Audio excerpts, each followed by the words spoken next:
হৃদয়ের রহপ্রিয় লেখিকা রায়কথা পর্ব ২৬। বাবা মা চলে যাওয়ার পর থেকেই মাহিরের একটা অদ্ভুত স্বভাব তৈরি হয়েছিল। আহমেদ নিবাস প্রথম দিনগুলোতে মার সাথে যে ঘরে থাকতো তাতে পরে আর ৬-৭ মাস থাকতে পেরেছিল। রায়হানের আলাদা রুম লাগবে, তিনি দিনাকেও স্পেস দিতে হবে, সব মিলিয়ে মাহিরের জায়গা হয় চিলেকোঠায়।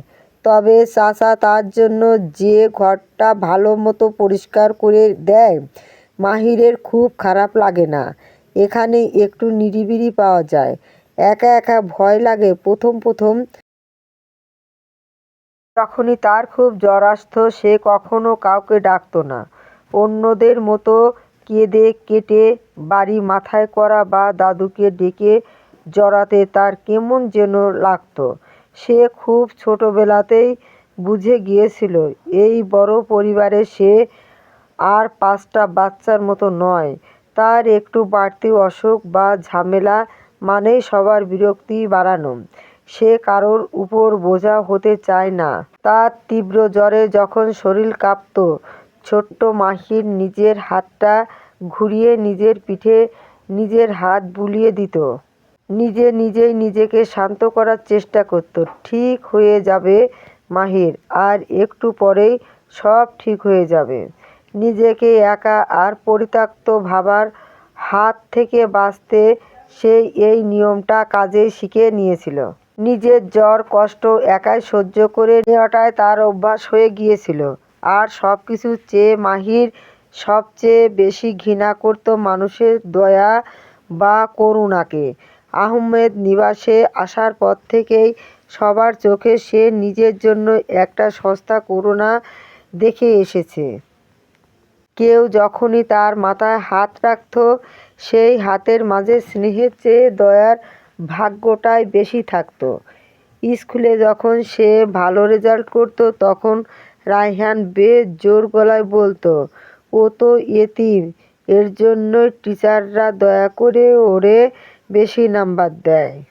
এই একটা কথা মাহিরের মনে খুব শক্তভাবে লেগেছিল। তার নিজের যোগ্যতা, নিজের খাটুনি সব কিছুকে মানুষ স্রেফ এক ফোঁটা দয়া দিয়ে সস্তা বানিয়ে দিত। সে মনে মনে ঠিক করেছিল জীবনে যাই হোক না সে কখনো কারো কাছে দয়া ভিক্ষা করবে না। নিজেকে এমনভাবে রাখতে যাতে কেউ তাকে করুণার পাত্র ভাবার সুযোগ না পায়। তাই অসুস্থ হলেও সে নিজেকে লুকিয়ে রাখত।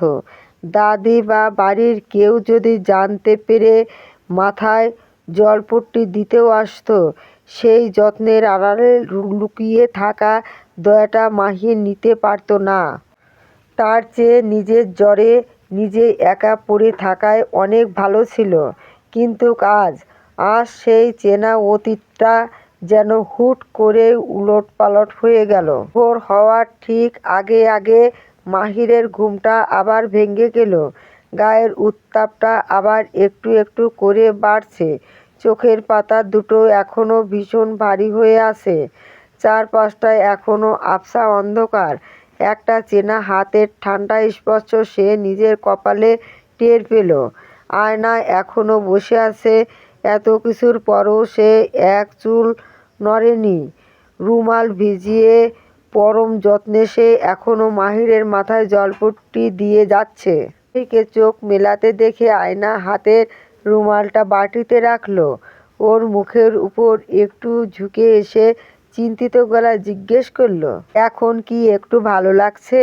শরীরের টেম্পারেচার তো মনে হচ্ছে আবার একটু বাড়ছে। মাহির সাথে সাথে কোনো উত্তর দিল না। সে চোখ সরিয়ে নিল না, বরং আধ বোঝা চোখে খুব গভীরভাবে আয়নার চোখের দিকে তাকিয়ে রইল। এই মেয়েটা তার কি সর্বনাশ করেছে তা কি আদৌ জানে? সে আপ্রাণ চেষ্টা করছে এই আবছা আলোতে আয়নার চোখের আসল ভাবটা পড়তে।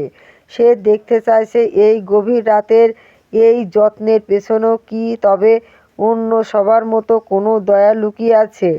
আয়নাও কি তাকে অসহায় ভেবে এই সেবাটুকু করছে? যদি আয়নার চোখেও সে আজ ওই চেনা দয়া দেখতে পায়, তবে সে নিজেকে আর ধরে রাখতে পারবে না। এই মানুষটার কাছ থেকে সে আর যাই হোক করুণা নিতে পারবে না। বুকের ভেতরে সেই পুরনো ভয় আর খচখচিটা আর চেপে রাখতে পারল না মাহির।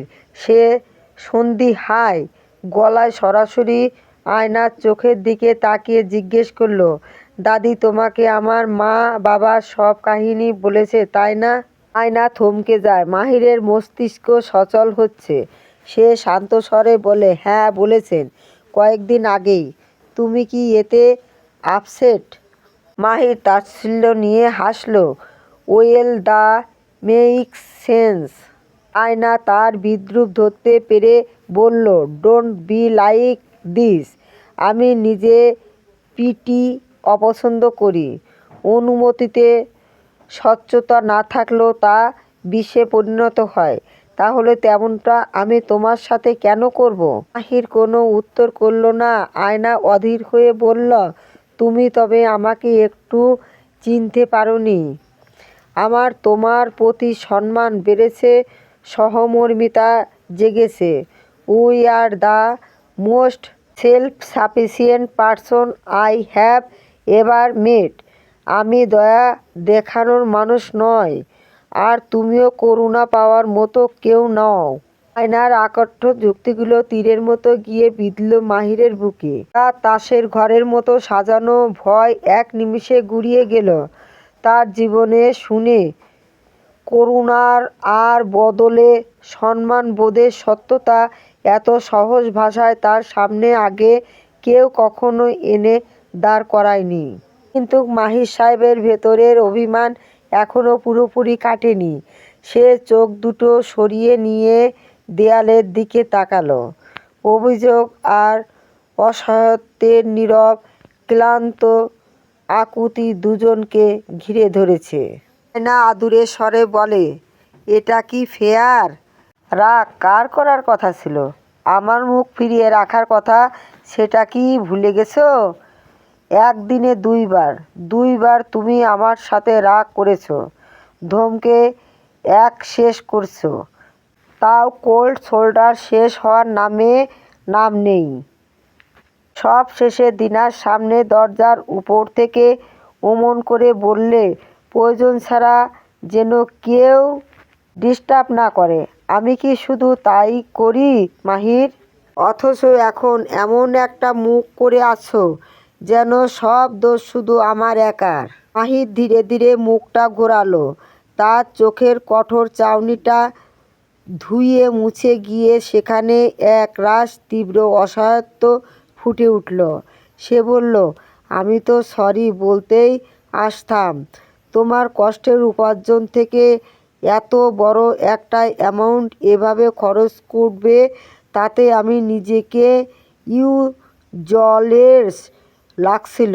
তারপর আমি ঘরে এসে দেখি তুমি নেই। মিনি বলল তুমি কেমন অস্থির হয়ে বাইরে চলে গেছো, তোমার ফোনটাও বন্ধ আসছিল। আমি আসলে আর কোনো যুক্তি খাটাতে পারিনি তখন, যখন তোমার পাচ্ছিলাম না। আমার শুধু বারবার মনে হচ্ছিল, মানুষ তো আসলে এভাবেই হুট করে হারিয়ে যায়। আমার মাও তো। তুমি বোধহয় আমাকে ওই একই ট্রমার মধ্যে ফেলে চলে গেছো। আমার ভয় করছিল আয়না। আমি রাগ করিনি, আমি আসলে অসহায় হয়ে পড়েছিলাম। আয়নার বুকের সমস্ত অভিযোগ নিমিষে উধাও হয়ে গেল। কি মনে করে যেন সে ছুটে নিচে নেমে গেল। মাহির সেদিকে তাকিয়ে রইল। তীব্র জ্বরের ঘোরে সে যখন কাঁপছিল, তখন খুব নরম একটা স্পর্শ নেমে এসেছিল তার কপালে। আয়না তার খুব কাছে ঝুঁকে এসেছিল। প্রথমে তার কপালে, তারপর তার দুটো চোখের পাতায় খুব আলতো করে ঠোঁট ছুঁয়েছিল সে। শুধু কি তাই? আয়না তার কানের কাছে মুখ এনে কাঁপানো গলায় কি যেন বলছিল। কথাগুলো মনে পড়তেই মাহিরের বুকের ভেতরটা কেমন যেন তোলপাড় করে উঠল। সে কি আসলেই পাগল হয়ে যাচ্ছে?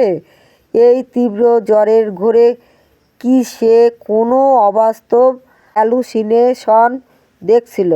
যে মেয়েটা তাকে সারাক্ষণ এড়িয়ে চলে, নিজের চারপাশে দুর্ভেদ্য দেয়াল তুলে রাখে, সে এসে তার চোখে কপালে চুমু খাবে, অমন করে ভালোবাসার কথা স্বীকার করবে? এটা কিভাবে সম্ভব?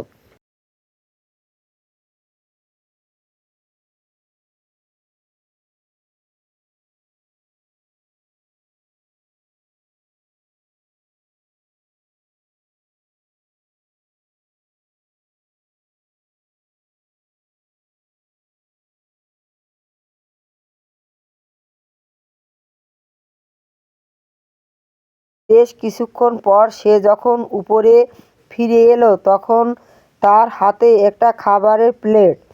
সে আবার এসে মাহিরের পাশে বসলো। প্লেট থেকে হালকা ধোঁয়া উঠছে। আয়না চামচ দিয়ে খাবারটা নাড়তে নাড়তে বলল, আমি এটা খাঁটি সরিষার তেল দিয়ে রেঁধেছি। পাতলা খিচুড়ি, খেতে আরাম লাগবে। ও দেখবে সর্দি জ্বর চট করে নেমে যাবে। এখন একদম চুপচাপ গরম গরম পরোটা খেয়ে নাও। এবার আর সে মাহিরের কাছে কোনো অনুমতি চাইল না, কিংবা খাবে কি খাবে না সেই সিদ্ধান্ত নেওয়ার সুযোগই ওকে দিল না।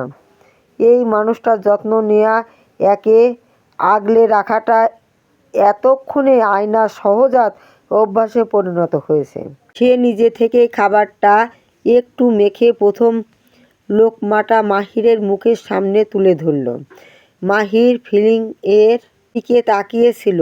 চামচটা চোখের সামনে আসতেই সে আয়নার দিকে তাকালো। ওর মুখটা তখনও কিছুটা গোমড়া।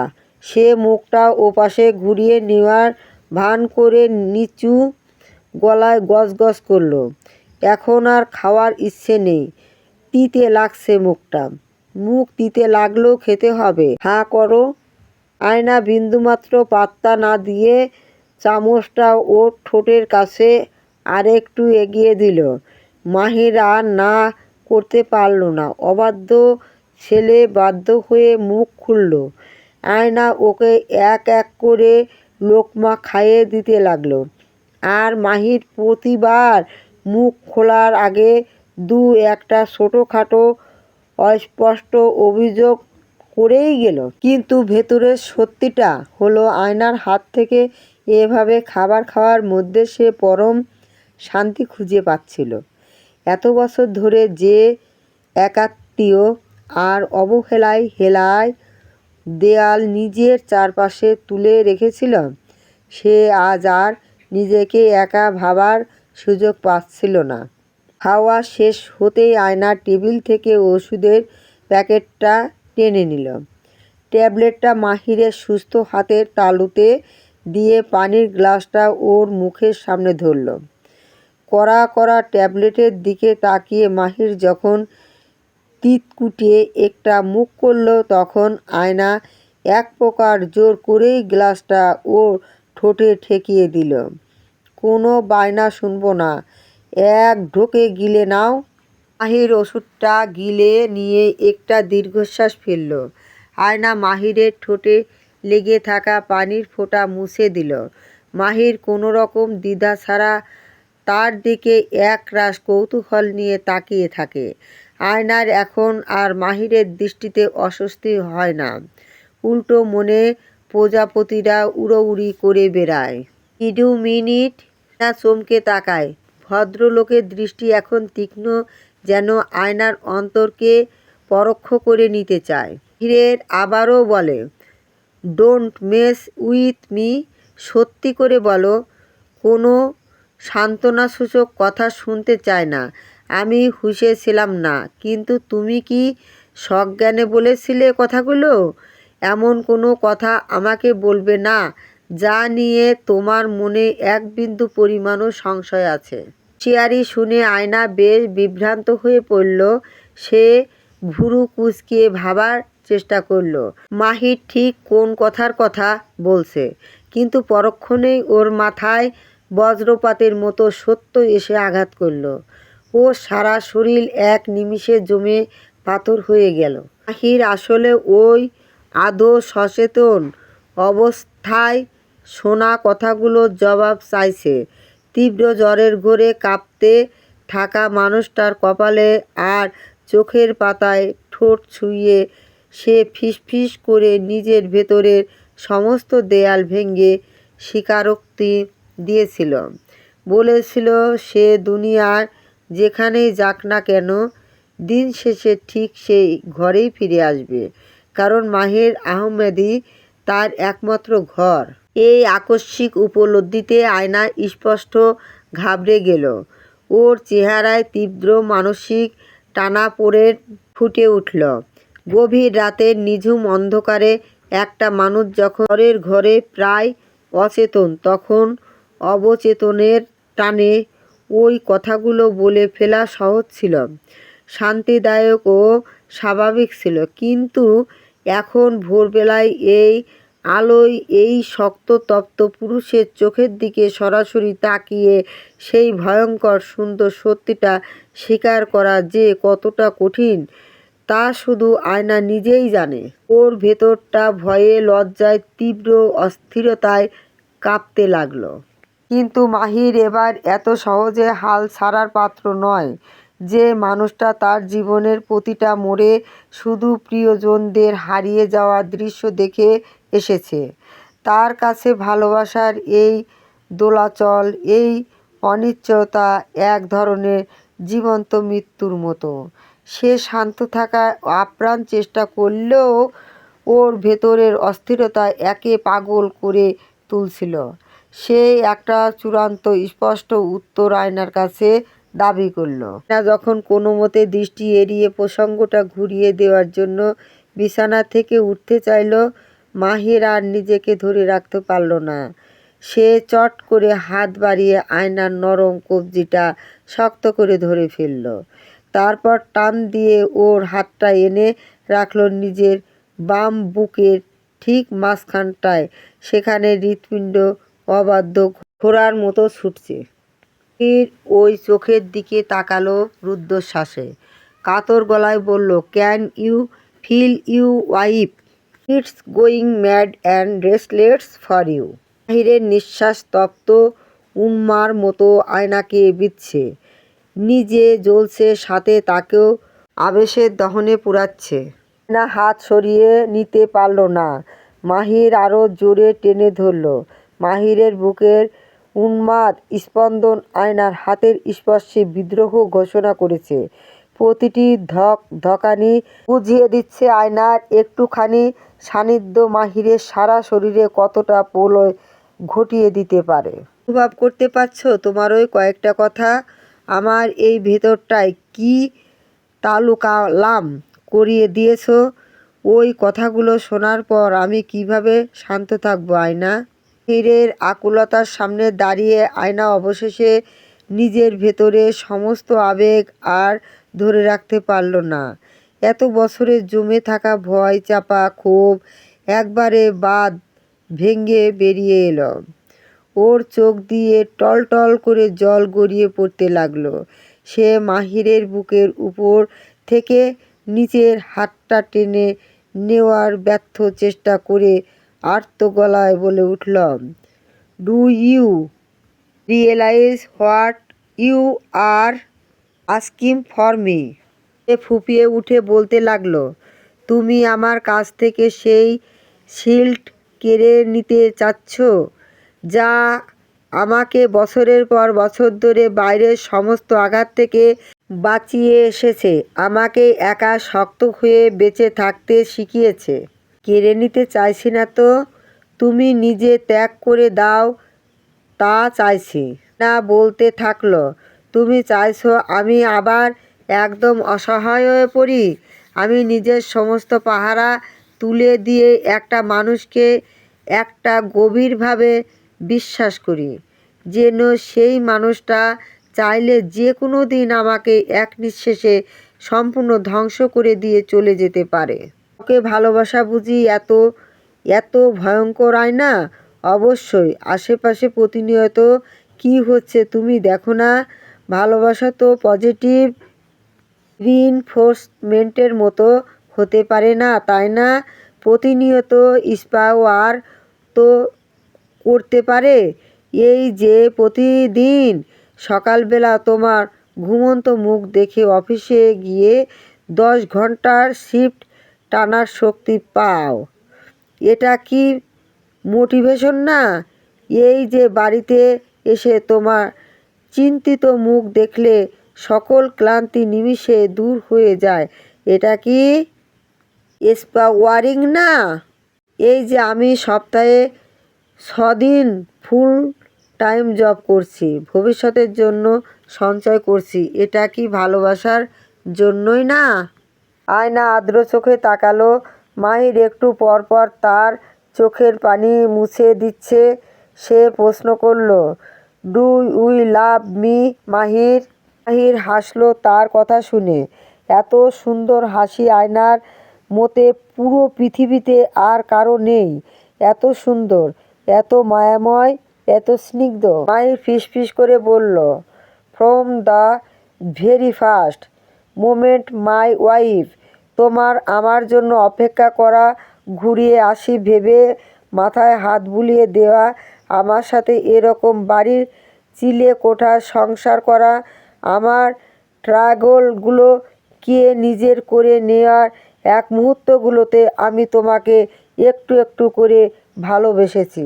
এটা যে চক্রবৃদ্ধি হারে বাড়তে থাকবে তা আমি জানি, কারণ এই মুহূর্তে তোমাকে কাঁদতে দেখেও একটু ভালোবাসতে ইচ্ছে করছে।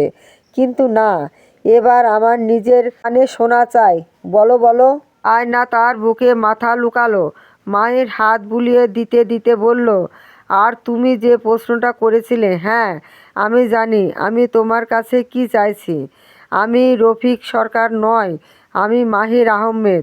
নিজেকে আমার সামনে সম্পূর্ণ মেলে ধরতে বলছি, পুরো দায়িত্ব নিয়ে বলছি। আমি আমার ওয়াইফকে কোনো রকম ব্যারিয়ার ছাড়া দেখা ডিজার্ভ করি, তবে আমি তাকে তেমনভাবে ভালোবাসতে পারবো যেমনভাবে সে ডিজার্ভ করে। আয়না মুখ তুলে তার দিকে তাকিয়ে বলে, আমি তোমাকে ভালোবাসি Mahir. I love you. We bring peace to my heart. তুমি আমার থেকে মুখ ফিরিয়ে নিলে আমার খুব কষ্ট হয়, মনে হয় নিঃশ্বাস নেওয়াও কষ্টসাধ্য হয়ে পড়েছে। শুনেছ, হয়েছে শান্তি। না আদুরে ভাব নিয়ে মুখ ফুলিয়ে রাখা দেখে মাহির হাসি থামাতে পারে না। আয়না ওর দুহাত বাড়িয়ে মাহিরের শার্টের কলারটা খপ করে মুঠো করে ধরল, যেন এই মানুষটা হাত ফসকে গেলেও সে অতল গহ্বরে তলিয়ে যাবে। এতটা বছর ধরে নিজের ভেতরে চেপে রাখা সমস্ত নেতিবাচক অনুভূতি এক লহমায় পেছনে ফেলে সে নিজেই প্রথম বাড়িয়ে দিল নিজেকে। মাহির কিছু বুঝে ওঠার আগেই আয়নায় এক বুক মরিয়া আকুলতা নিয়ে সরাসরি ওর ঠোঁটের উপর নিজের ঠোঁট দুটো চেপে ধরল। মাহির মুহূর্তের জন্য একদম স্তব্ধ হয়ে গেল। এটা ওর কল্পনার বাইরে ছিল।